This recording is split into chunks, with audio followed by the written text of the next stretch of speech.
All right, so I'm going to show you the split squat with overhead reach. And now you can do this without holding onto the rig, but I'm going to show you with the rig hold, because I think the most important thing is to get into a nice deep hip stretch position, and the balance is kind of secondary to that, okay? So what we're going to do is set up with a weight in one hand, and then that same leg is going to go back.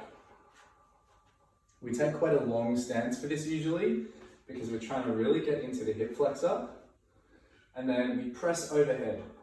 As we press, we're thinking of lengthening through both sides of the body and really driving to the roof, getting some upward rotation in this shoulder. So we don't want it to be a closed shoulder, we want it to be very much open.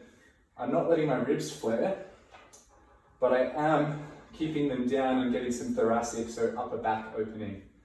We hold onto this for some stability, we send it down, and then come up. Down, and then come up. So pretty straightforward there. Now, what we can do is elevate the back foot as well, and this one is very, very nice. So it feels incredibly opening.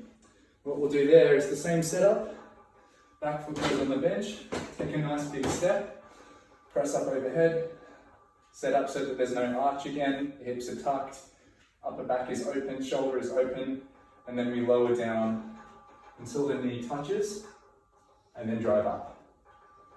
Very deep. You can see that also I come back, so I'm in a nice deep hip stretch, but my knee is behind my toes here. As I come up, I can press down into the bench with my back leg, like this action, and at the same time I can be drawing back or hooking with my front leg. So it's this squeezing together action of the legs as I come up my squat. If you really open through the ribs, really get tall, you'll feel a nice long line of stretch through the body.